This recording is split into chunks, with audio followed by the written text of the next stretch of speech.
Assalamualaikum warahmatullahi wabarakatuh.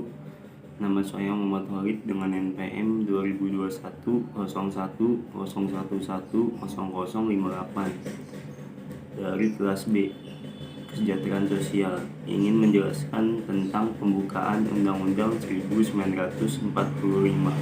Kesatuan Republik Indonesia atau NKRI. Undang-Undang 1945 merupakan hukum dasar yang menjadi sumber dari seluruh peraturan perundang-undangan di Indonesia. Dikutip dari situs resmi Kementerian Pendidikan dan Kebudayaan Republik Indonesia. Panitia Persiapan Kemerdekaan Indonesia atau PPKI telah menetapkan sistematika Undang-Undang Dasar 1945. Terdiri dari 1. Pembukaan Undang-Undang Dasar 1945. 2. Batang tubuh Undang-Undang Dasar 1945.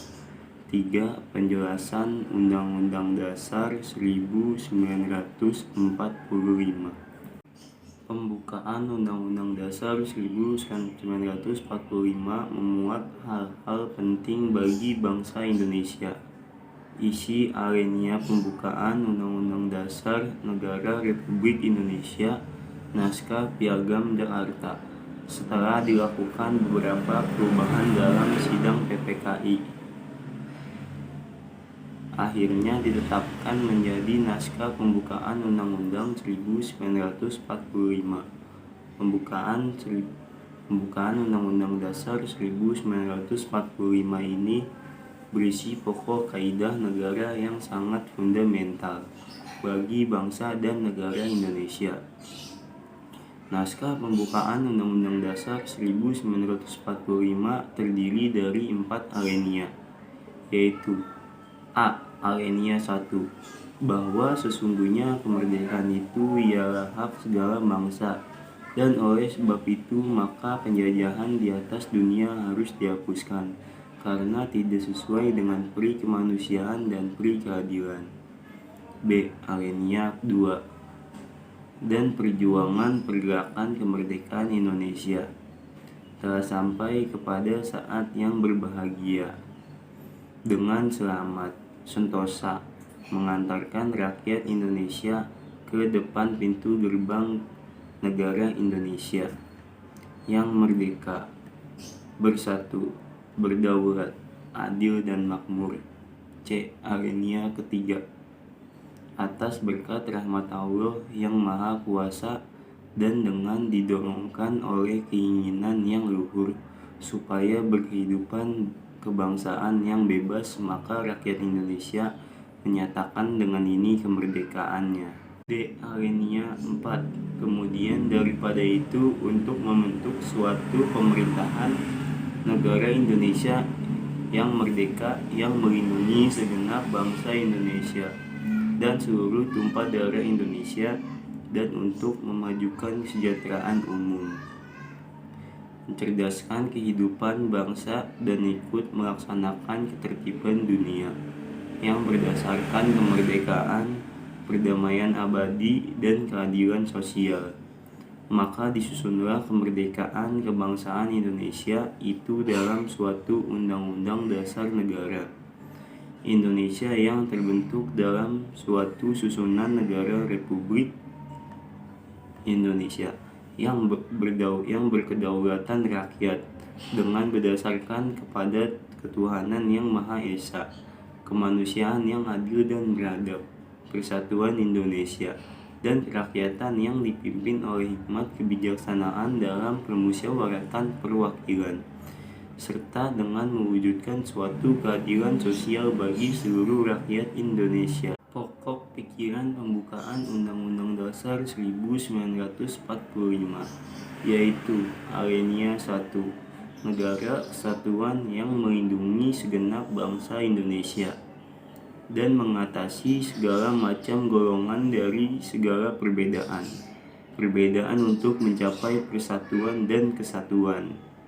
B. Alinea 2, negara hendak mewujudkan keadilan sosial bagi seluruh rakyat Indonesia didasarkan pada kesadaran bahwa kemanusiaan Indonesia mempunyai hak dan kewajiban untuk menciptakan keadilan sosial.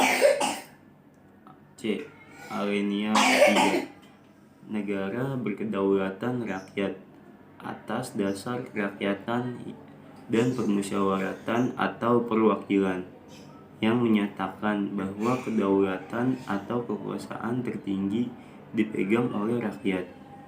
E. Alinea 4. Negara berdasarkan atas ketuhanan yang Maha Esa atas dasar kemanusiaan yang adil dan beradab, sehingga mewajibkan pemerintah dan seluruh rakyat untuk memelihara budi pekerti luhur dan memegang teguh cita-cita moral yang luhur berdasarkan Pancasila. Makna pembukaan Undang-Undang Dasar 1945.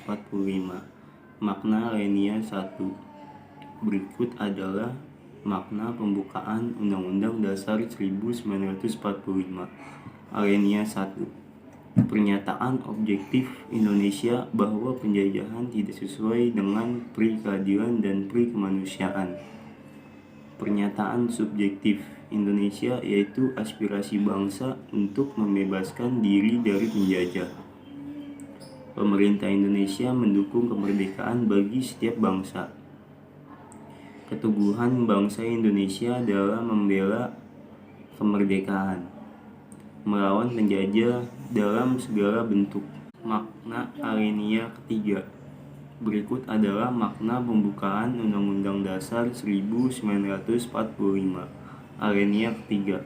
Motivasi spiritual yang luhur bahwa kemerdekaan merupakan rahmat Allah yang Maha Kuasa. Keinginan bangsa Indonesia pada suatu kehidupan yang berkesinambungan antara material dan spiritual, juga dunia dan akhirat. Pengukuhan pernyataan proklamasi. Makna alinea 2. Berikut adalah makna pembukaan Undang-Undang Dasar 1945 alinea 2. Mengungkapkan cita-cita bangsa Indonesia, yaitu Indonesia yang merdeka, berdaulat, adil, dan makmur. Kemerdekaan Indonesia merupakan hasil dari perjuangan bangsa melawan penjajah. Pemanfaatan momentum untuk menyatakan kemerdekaan.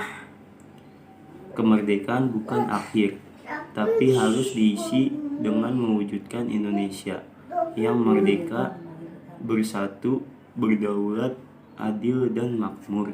Artikel ini menganalisis kedudukan dan fungsi pembukaan Undang-Undang Dasar 1945 dengan mempelajari tren global pembukaan konstitusi di Indonesia. Ada dua rumusan masalah. Pertama, bagaimana kedudukan dan fungsi pembukaan konstitusi yang menjadi tren global. Kedua, bagaimana kedudukan dan fungsi pembukaan Undang-Undang Dasar 1945 dengan menggunakan metode penelitian yuridis normatif. Artikel ini memperoleh kesimpulan. Pertama, terjadi tren global kedudukan hukum. Pembukaan konstitusi tidak hanya sekedar simbolis pembukaan yang bersisikan sejarah, sumber kedaulatan, pernyataan kemerdekaan Tuhan, tujuan negara maupun identitas nasional, melainkan perkembangan menjadi inspiratif dan substantif sebagai dasar pengujian maupun penerapan hukum. Pembukaan konstitusi juga memiliki fungsi sosial sebagai alat pemersatu, namun terkadang juga dapat menjadi alat pemecah. Kedua, pembukaan Undang-Undang Dasar 1945 memiliki kedudukan hukum tidak hanya seremonial, melainkan imperatif dan substantif dalam pengujian norma di MK atau Mahkamah Konstitusi dan MA atau Mahkamah Agung, serta berbagai kebijakan yang harus merujuk pembukaan lebih khusus Pancasila.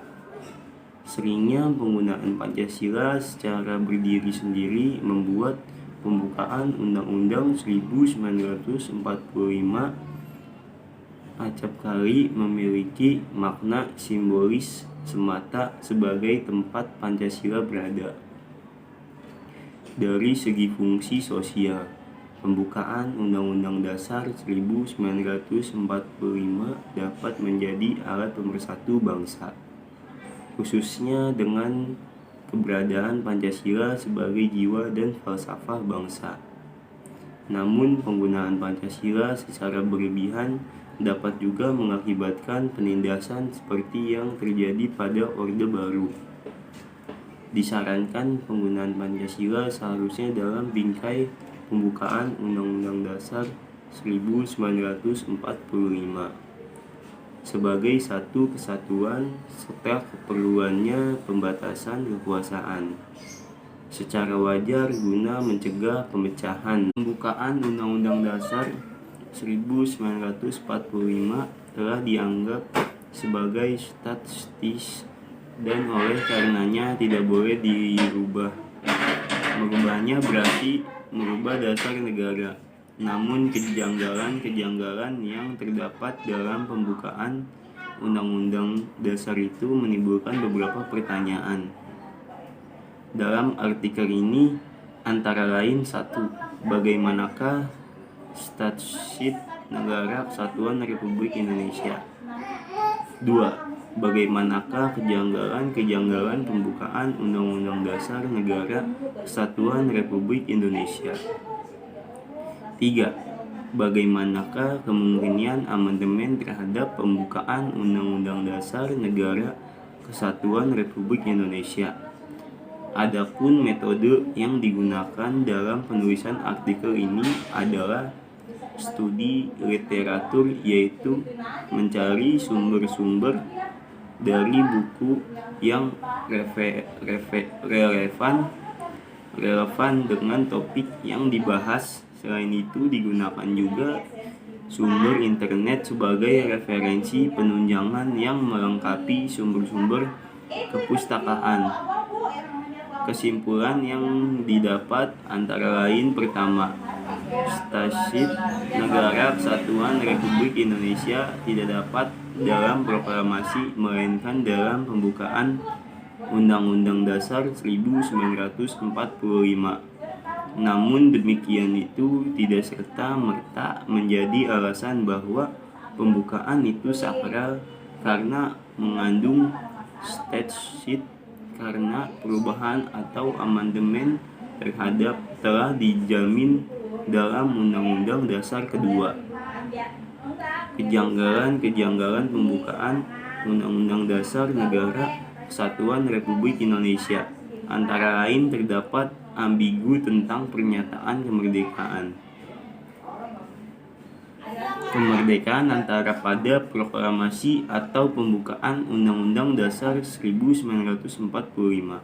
Kejanggalan yang lain adalah konsentrasi penggunaan kata Allah dan Tuhan.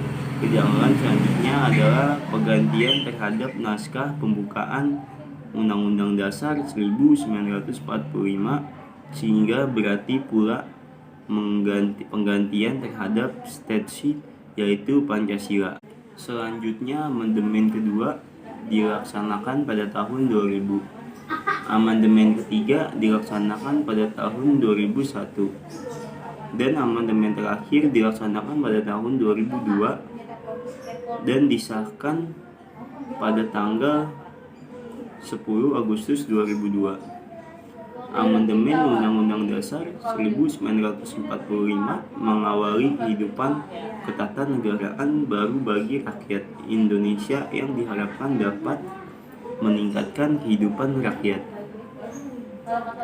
Di samping itu, sebagai warga negara kita hendaknya memahami Undang-Undang Dasar 1945 sehingga kita dapat menjalankan fungsi kita sebagai seorang intelek yang dapat mengkritik jalannya pemerintah. Untuk itu, penulis membahas makalah yang bertemakan Undang-Undang Dasar 1945 yang berisi mengenai hukum dasar tertulis dan tidak tertulis, konstitusi struktur pemerintah Indonesia berdasarkan Undang-Undang Dasar 1945, isi pokok batang tubuh Undang-Undang Dasar 1945, hubungan antar lembaga-lembaga negara dan hak asasi manusia. Sekian penjelasan dari saya tentang Undang-Undang Dasar 1945. Saya akhiri, bila ada salah kata mohon dimaafkan. Wassalamualaikum warahmatullahi wabarakatuh.